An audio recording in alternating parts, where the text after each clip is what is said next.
Em 2010, 78% dos brasileiros eram contra a legalização do aborto. Em 2016, o resultado se repetiu. Os números são do Ibope. Como a Câmara é constituída por 513 deputados eleitos por este mesmo povo, há forte resistência a qualquer projeto nessa direção. O PSOL sabe disso. Em 2015, a relatoria de um projeto de lei apresentado por Jean Willis caiu nas mãos do evangélico João Campos e a tramitação emperrou.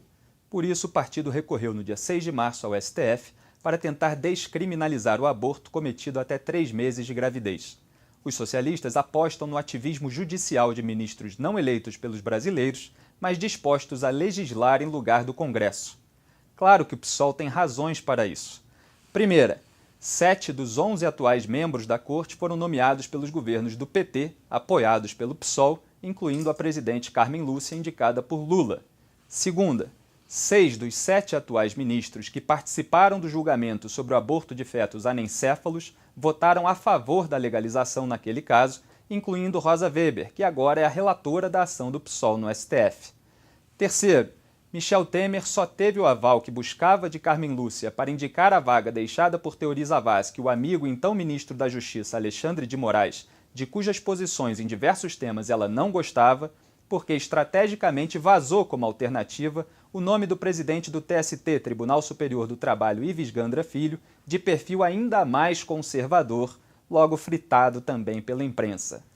Quarto e principal motivo: a primeira turma do STF, da qual 4 dos 5 membros foram indicados por Dilma, abriu precedente para a legalização do aborto ao revogar em 29 de novembro de 2016 a prisão preventiva de 5 funcionários de uma clínica clandestina de Duques de Caxias, no Rio de Janeiro, e declarar, indo além do necessário ao pedido de habeas corpus, que a prática não é crime se realizada até 3 meses de gestação.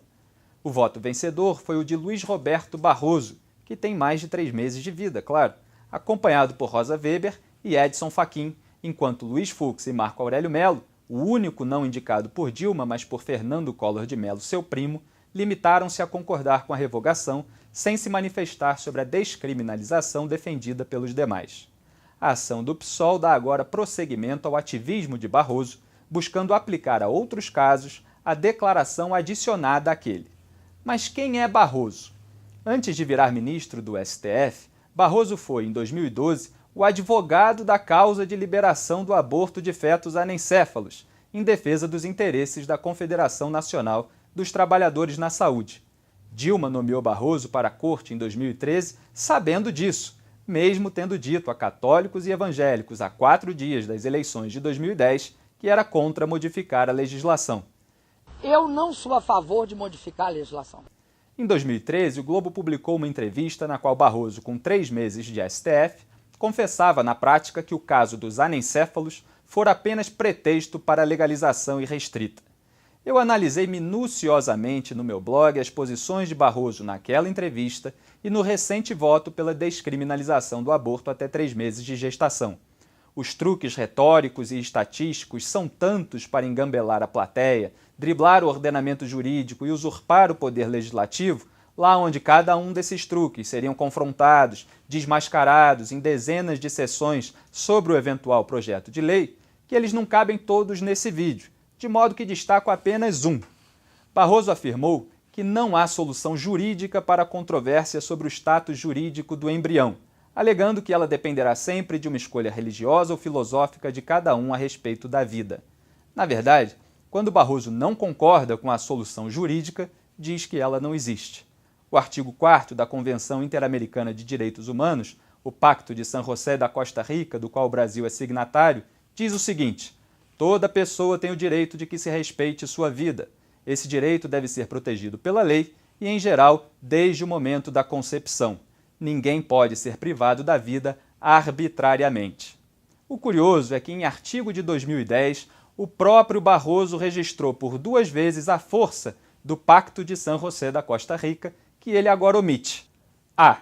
Afirmou na página 14 que a dignidade da pessoa humana foi um dos fundamentos para a mudança jurisprudencial do STF em tema de prisão por dívida, passando-se a considerar ilegítima sua aplicação no caso do depositário infiel. Este caso específico não importa aqui, mas sim o começo da nota de Barroso que detalha o entendimento do STF na ocasião. Abre aspas. O entendimento que ao final prevaleceu é o de que o Pacto de San José da Costa Rica, tratado sobre direitos humanos, tem estatura supralegal e prevalece sobre a legislação interna brasileira que a autorizava. Fecha aspas. Destaco, estatura supralegal que prevalece sobre a legislação interna brasileira. B. Barroso também citou na página 21 a relevância do referido pacto, ratificado pelo Brasil em 1992, no manancial de documentos internacionais que podem servir de base para os propósitos de definir conteúdos laicos, politicamente neutros e universalizáveis. Pois é, os documentos internacionais em geral são relevantes para servir de base aos propósitos de Barroso, até que firam as causas que ele defende.